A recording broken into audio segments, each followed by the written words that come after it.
businessman, no, you should not only think about making profit only. If you want to survive and want to grow your business to achieve more higher targets, then one thing you must keep in your mind to satisfy your customers, to provide protection to your consumer. And as a consumer, also, we must know all our rights and also avail all those facilities which can provide us more protection from having our exploitation, from stopping that exploitation, right? The businessmen which are exploiting the regular public, general public who are not aware about their rights. So this topic is about those, right? Consumer protection के बारे में every one of you must know.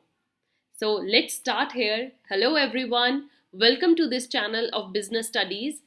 And here unit 12 we are starting. A very new topic, a very new unit, and yes, very important question आता ही आता है, इस topic से आएगा ही आएगा. So skip करके नहीं जाना है. Consumer protection act, consumer protection क्या होता है, and why this topic, why this thing came into existence. So in today's session we will study its concept and importance. क्या होता है consumer protection?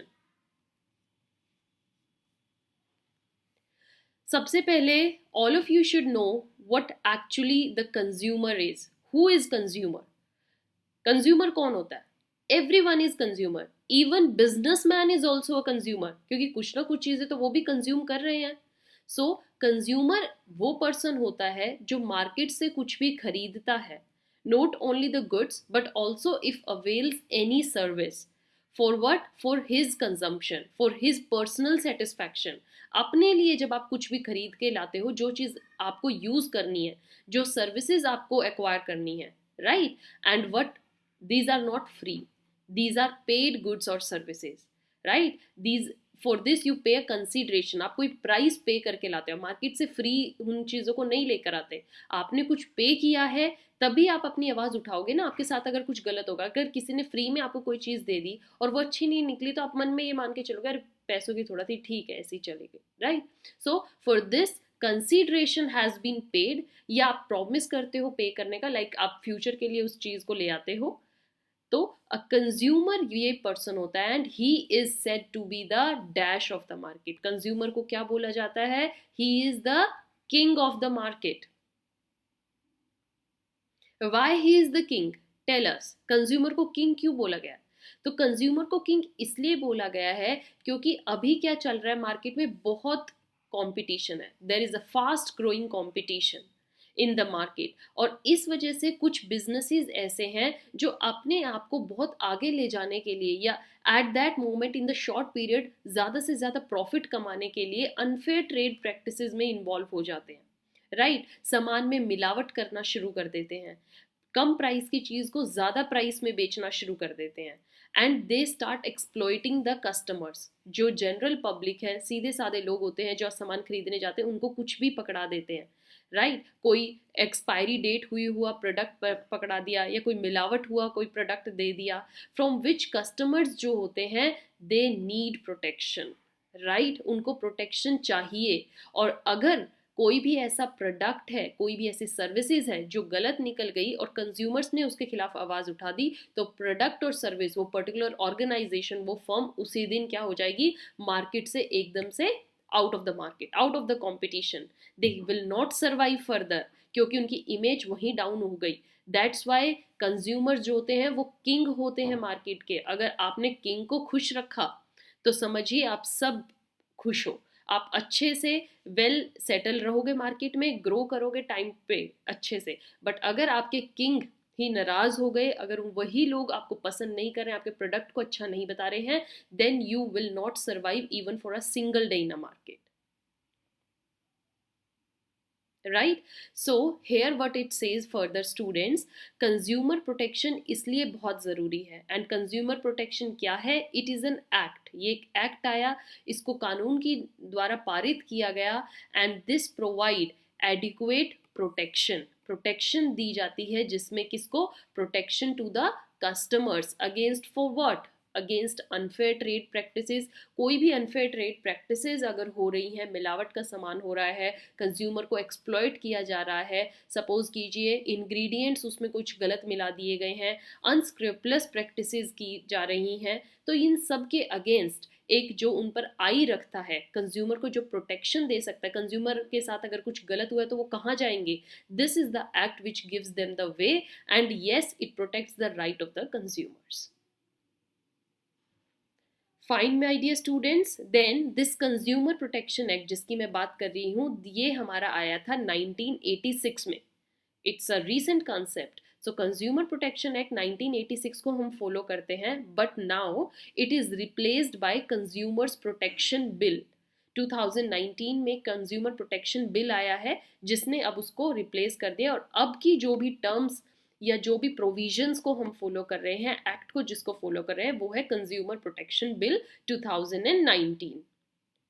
Okay, so this says which basically aims to protect and promote the interest of the consumers। consumers को protect करके चलता है, consumer को protection अच्छे से देता है, उनके ideas को promote करता है, उनकी आवाज़ को उठाता है, and that's why this is the very very important concept। Moving to the another important topic, let's see some importance of consumer protection। जो भी कंज्यूमर प्रोटेक्शन हम पढ़ रहे हैं, इसकी इंपॉर्टेंस क्या है, क्यों कंज्यूमर्स को प्रोटेक्शन देनी ज़रूरी है, क्यों ये एक्ट आया, ये बिल दोबारा से क्यों पारित किया गया। अगर नहीं आता, चलो consumer should always also get aware, उनको भी हमेशा हर चीज़ को जांच परख के चेक करना चाहिए, बट स्टिल कंज्यूमर्स के लिए ऐसा क्यों आया, लेट्स सी। कंज्यूमर के पॉइंट ऑफ व्यू से देखते हैं पहले, क्योंकि कंज्यूमर प्रोटेक्शन एक्ट की कितनी इंपॉर्टेंस है। So from consumers point of view is, firstly there are unorganised consumers. Unorganised consumers, कि जितने भी कंज्यूमर हैं वो सब अनऑर्गेनाइज्ड हैं। ऐसा नहीं है कि कंज्यूमर्स की कोई ऑर्गेनाइजेशन है, जैसे एक पर्टिकुलर ऑर्गेनाइजेशन है और सारे कंज्यूमर्स की आवाज़ वही उठाती है, कंज्यूमर के साथ कुछ गलत होने ही नहीं देगी। तो कंज्यूमर्स का कोई ऐसा ग्रुप नहीं है, कोई ऐसी संस्था नहीं है, कोई ऐसा एक ऑर्गेनाइजेशन नहीं है जिसमें वो सब बैठ के मिलके बात करें। इसलिए कंज्यूमर्स को प्रोटेक्शन देने के लिए एक्ट आया, because nobody is there looking at the problems of the consumer or raising the voice of the consumer, that's why।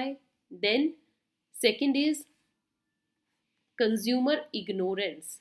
ये भी बहुत बड़ा कारण है कि कंज्यूमर्स जो हैं वो इग्नोर बहुत कर जाते हैं चीज़ों को, जो उनको सेलर ने दे दिया, दे blindly trust on them.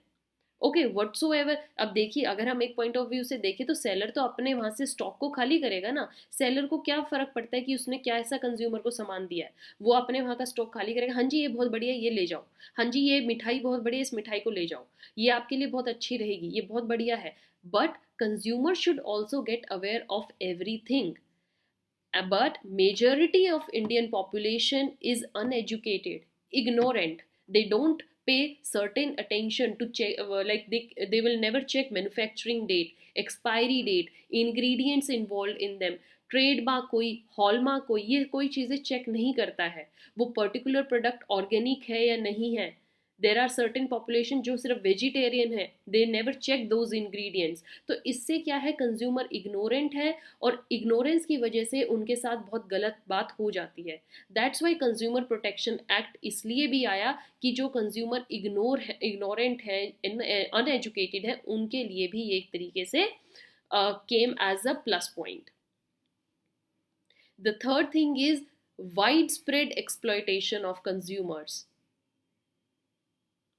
Consumers के साथ बहुत ज़्यादा अमाउंट में एक्सप्लॉयटेशन होता है, and not regarding to a single product, it could be eatables, it could be a manufactured product, it could be a technical product, technological product. आप कोई भी इलेक्ट्रिकल प्रोडक्ट घर पे लेकर आते हो, वहाँ पर आपको कुछ बता दिया जाता है, बट आप जैसे ही घर पे लेके आते हो तो शॉक हो गया, या उसकी वायर्स काम नहीं कर रही हैं, उसका सॉकेट काम नहीं कर रहा है। So there are certain things जिसकी वजह से कंज्यूमर्स के साथ बहुत ज़्यादा एक्सप्लॉयटेशन होती है, and to stop that also, to better that also consumer protection act is there, consumer protection bills is there। now from businessman's point of view, ये तो कंज्यूमर पॉइंट ऑफ व्यू था कि उनको प्रोटेक्शन देनी क्यों ज़रूरी है, बट अगर हम बिजनेसमैन के पॉइंट ऑफ व्यू से देखें तो उनके लिए भी कंज्यूमर को प्रोटेक्शन देनी बहुत ज़रूरी है। Why? The very first is long term interest of business. अगर आप अपने बिजनेस को लॉन्ग टर्म देखते हो, उसकी फुल ग्रोथ देखना चाहते हो, उसको ऊंचाइयों पर देखना चाहते हो, if you want your business to achieve more and more higher targets, तो आप हमेशा कंज्यूमर को सेटिस्फाई रखिए, because consumers are the ultimate king of the markets. आपके बिजनेस को हायर लेवल पर ले जाने वाले कंज्यूमर ही हैं. अगर आपके प्रोडक्ट को ही पसंद नहीं किया जाएगा तो आप मार्केट में नहीं टिकोगे. लॉन्ग टर्म इंटरेस्ट के लिए बिजनेस को अगर अपना फायदा देखना है तो भैया कंज्यूमर को खुश रखिए. Then is social responsibility. Yes, this is also very important thing. Business is the part of the society, and if you are being a part of society, it is your duty to give back to the society in the form of protection to the consumers. You have that social responsibility. आपका वो एक act बनता है कि आप हमेशा से society की तरफ थैंकफुल रहिए. अगर सोसाइटी आपको एक्सेप्ट कर रही है तो आप भी सोसाइटी को वो वैल्यू दीजिए, वो रिस्पेक्ट दीजिए. Businessman uses dash resources. Yes, this is what I want to say in above point, कि आप बिजनेसमैन सोसाइटी का पार्ट होता है, वो सोसाइटी के रिसोर्सेज को यूज़ करते हैं. आप सोसाइटी में अगर आपने बिजनेस बनाया तो आपने लैंड एक्वायर की है, वहाँ की अगर एयर को आप पल्यूट करोगे, अगर अपना बिजनेस चलाना चाहते हो, वाटर रिसोर्सेज को पल्यूट करोगे, वहाँ की इलेक्ट्रिसिटी यूज़ कर रहे हो, आसपास का इन्वायरमेंट आप यूज़ कर रहे हो, तो इससे क्या हुआ, अगर आपको सोसाइटी एक्सेप्ट कर रही है, ये सब करने को दे रही है, तो आपका भी तो कुछ ड्यूटी बनती है सोसाइटी को पे बैक करने की. You should also be thankful to them, you should highly oblige them, you should give proper protection to your consumers. आपको कंज्यूमर्स को एक हमेशा वो प्रोडक्ट देना है जिसको अगर वो कल जाकर घर भी चेक करें तो हाँ दे आर नाउ, मतलब ब्लाइंडली वो आप पर ट्रस्ट करें. ऐसा आप खुद के प्रोडक्ट को बनाइए. Then consumer is the purpose of the business. Yes, business का मेन पर्पज क्या होता है? To earn profit. और प्रॉफिट कहाँ से अर्न होगा? जब उनकी जितनी ज़्यादा सेल होगी, जितने यूनिट्स मार्केट में बिकेंगे. और मार्केट में बिकेंगे कब? जब उनके कंज्यूमर्स होंगे, उनके कस्टमर्स रेडी हैं, तो भैया मार्केट में प्रोडक्ट बिकेगा. बिकेगा तो आपका पर्पज भी पूरा होगा, आप उतने प्रॉफिट भी कमाओगे. Then is moral satisfaction. Moral satisfaction भी मिलती है एक बिजनेसमैन को जब आपका कंज्यूमर खुश है आपसे. He is well wisher of you. वो चाहेगा कि आपका बिजनेस और ग्रो करे, वो चाहेगा कि आप उनके लिए और नए नए प्रोडक्ट्स लेकर आएँ, इनोवेटिव आइडियाज़ लेकर आएँ. तो मोरल सेटिस्फैक्शन भी आपको मिलती है. You get morally support from the society also, from the consumers also. Then is government intervention. This is very important point.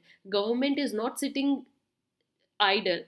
They will keep an I on every business कि क्या business कर रहे हैं, कैसा सामान वो बेच रहे हैं, उनके प्रोडक्ट्स कैसे हैं, क्या वो हार्मफुल तो नहीं है. आपने देखा हो जब फेस्टिव सीजन आ जाता है तो जितनी भी ये स्वीट इंडस्ट्रीज़ हैं, स्वीट शॉप्स हैं, उन पे हर तरीके के मिठाई को चेक किया जाता है बाय गवर्नमेंट, क्योंकि वो चेक करते हैं कि कोई प्रोडक्ट्स में मिलावट तो नहीं है. क्योंकि उस टाइम पे बहुत सारे businessman in lieu of earning more profit उस सामान को मिलावट के साथ निकालते हैं ताकि प्रॉफिट एक टाइम पे कमाया जाए. बट गवर्नमेंट इंटरवेंशन को स्टॉप करने के लिए गवर्नमेंट के रूल्स को आपको अच्छे से फॉलो करना पड़ेगा, और उनमें सबसे बड़ा रूल है consumer protection. So I hope here you get complete idea about what actually this topic is, what it is about, why this is so important. If you want to exist in a market, consumer protection is a must topic. You have to follow it blindly. So with this topic is over. I hope you enjoyed Unit 12. We have just started, and stay tuned for this. This is your last topic of Class 12 Business Commerce syllabus.